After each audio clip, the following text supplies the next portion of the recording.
Hello everyone, it's the Semi here, and today we're going to look into 10 tips that are going to improve your Throne and Liberty experience and basically improve the rewards you're getting for the time you have invested in the game.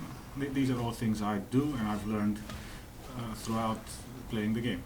And the first tip is if you don't have time to complete dynamic events and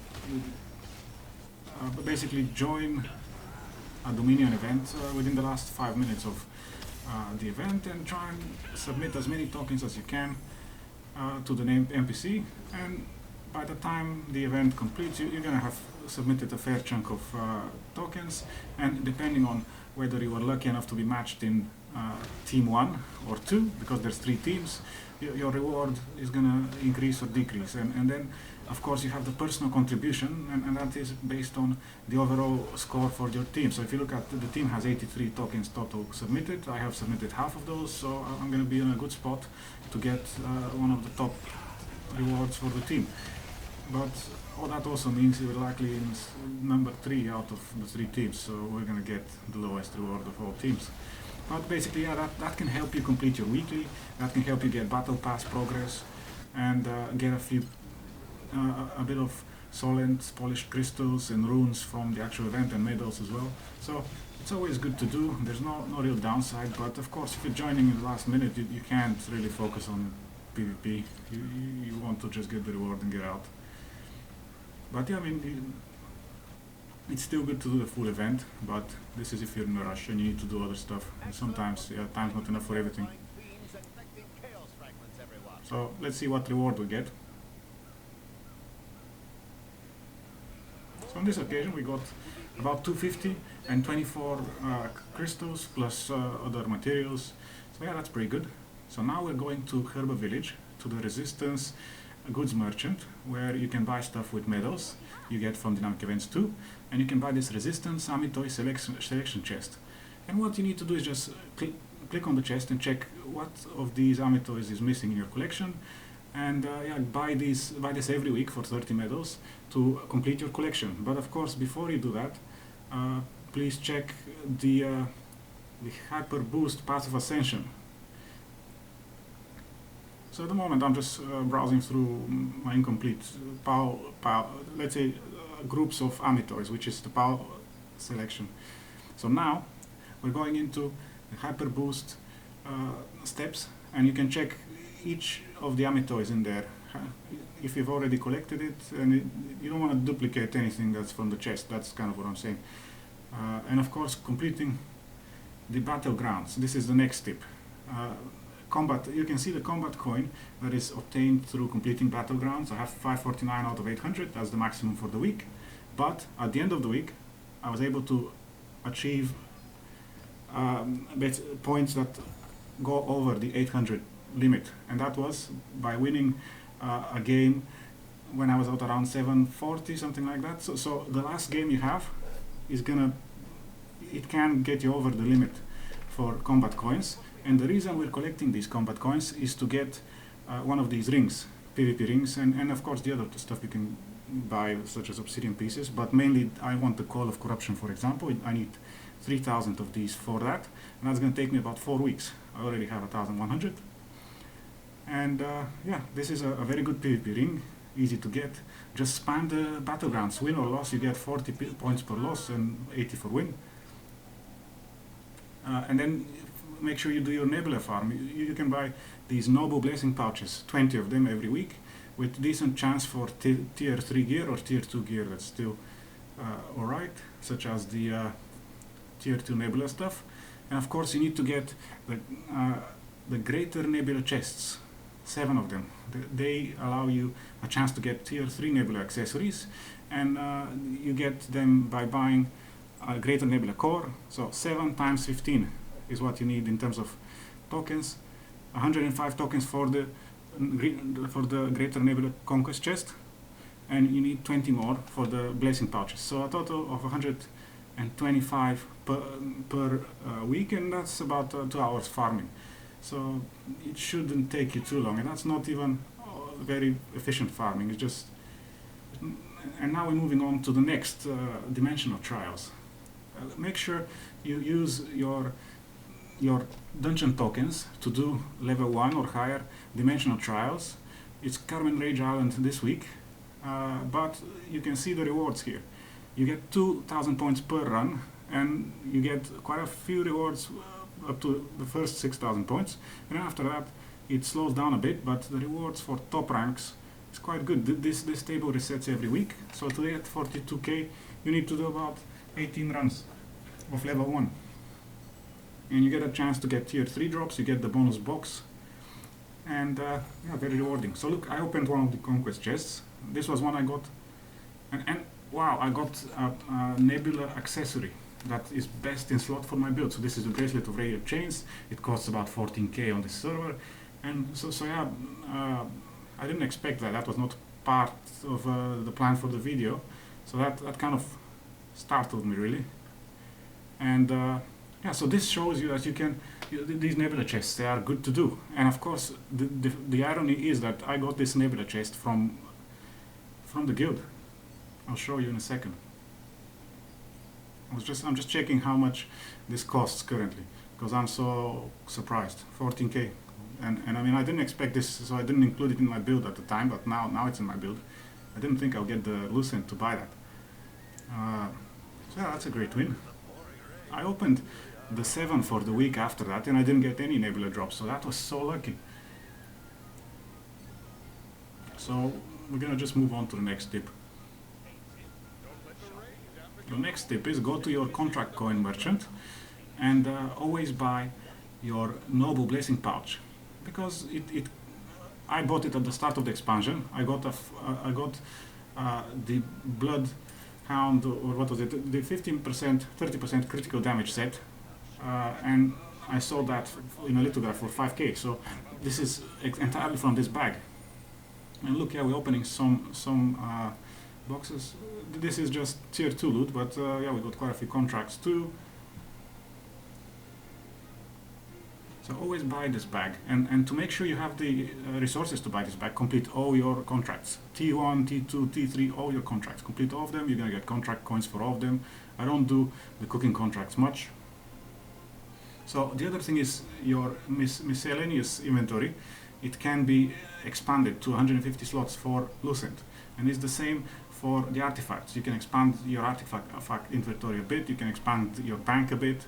So any of these inventories that you can, just invest the Sollant, I mean, the gold, because you don't, the first 50 slots are usually just Sollant, and then after that it goes to Lucent. So if you need the room, do it. Then the next thing is, you can put your contracts when you're farming on your quick slot.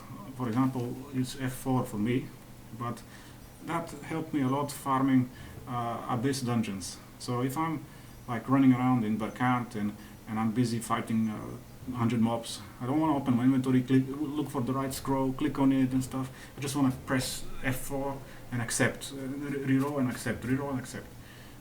So that helped me a lot. That's a tip from my friend Jimmy Dark from the Cosine Tortuga guild, which I'm in. That was very useful. I've been doing it the old way for ages, but now my life's changed.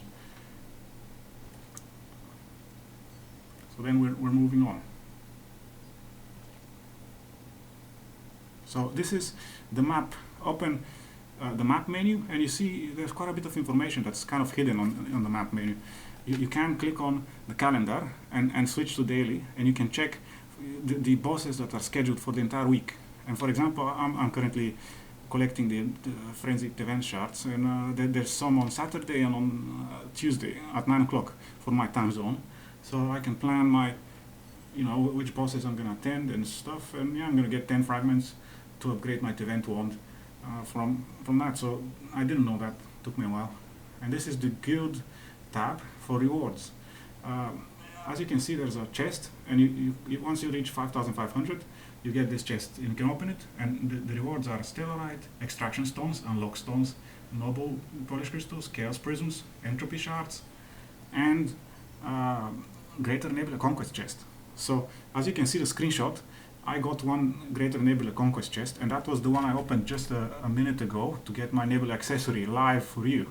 So this is an example of how useful it is to have a guild, to engage with your guild, complete the guild contracts and get these boxes open, because they give you Nebula accessories, and they give you the other stuff you need to upgrade your heroics too. So it's always worth doing. So now we're talking about doing all your contracts. You get 37 contract coins per T1 scroll. You get more for the T2 and the like epic T2 scrolls. So do all of them, don't disenchant them, just go and do all of them. Then you can buy everything. So they are just joining the dynamic events. As I said in the beginning, that's the other tip. Always good to have a guild to do your raids as well every week. And so look, those are the new Crimson Scrolls. Now we're going to open a bunch of bags, see what we get, and see why doing T1 is useful. So you get quite a bit of the old enchant crystal scrolls and stuff. So now we're going to open some of the old bags. We got some rares. I usually just disenchant or transform my T1 and T2 rares now. They're not useful for anything. And see more of these upgrade components. And you can use those to unlock your sync slots. They're still useful. So we have more bags to open. And just transmuting all of these things, it helps get the new resonance fragments. And now, yeah, I had these useless mats that turned into Sollant. The devs just made them unusable, so my stockpiles have gone to dust.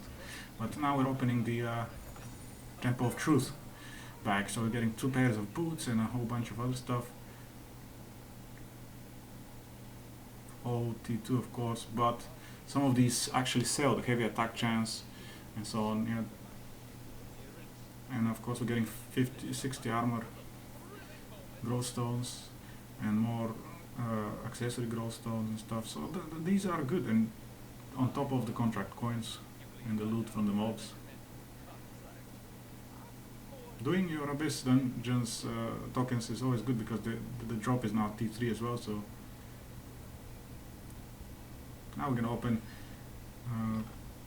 some more T2. Look, we got three of the same type of daggers. And lots of growth stones. So I'm just showing you what you can get if you just do your contracts.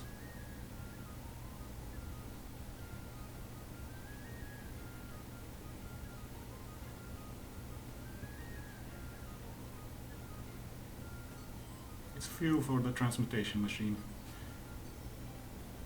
And yeah, now I just wanted to show you the sync slots, because what do they require? They require 500 growth stones and some solid. So yeah, these growth stones you get from the contracts, they can be used straight for that. Now we're going to open the rest of the bags. But first we're going to clear some of the rares, and this is how I do it, rare 2 or below. And just transform it into accessories, because the accessory traits are expensive, so you can always try and sell those. I have enough in my inventory. And now we're going to see what we get out of transmutation. It's been updated. So see, I got a nice necklace and some resonance fragments for the new resonance stones. Now we're opening the new tier 2 epic scrolls bags. Let's see. They can give you a lot of tier 3 stuff and some of the tier 2 drops as well. 58 of them. What did we get? So we got a whole bunch of items. So we got 7 tier 3 items out of these 58 bags, and then a lot of tier 2, and even we're getting even the current growth stones, the noble ones. So not too bad, not too bad. And some of these traits, they sell for quite a lot. I think the buff duration pants, you know, they sold for over 100 lucent for traits and stuff. You know, at the moment you might want to sell a lot of the things you're getting. You can always buy them cheaper later. Okay. So we're going we're getting towards the end of the video. I hope you learned something from this. If you have, click the like button, the share button, and the subscribe button. Leave me a comment. There's going to be more videos coming. So yeah, I hope you stay along for the ride. Have a good day.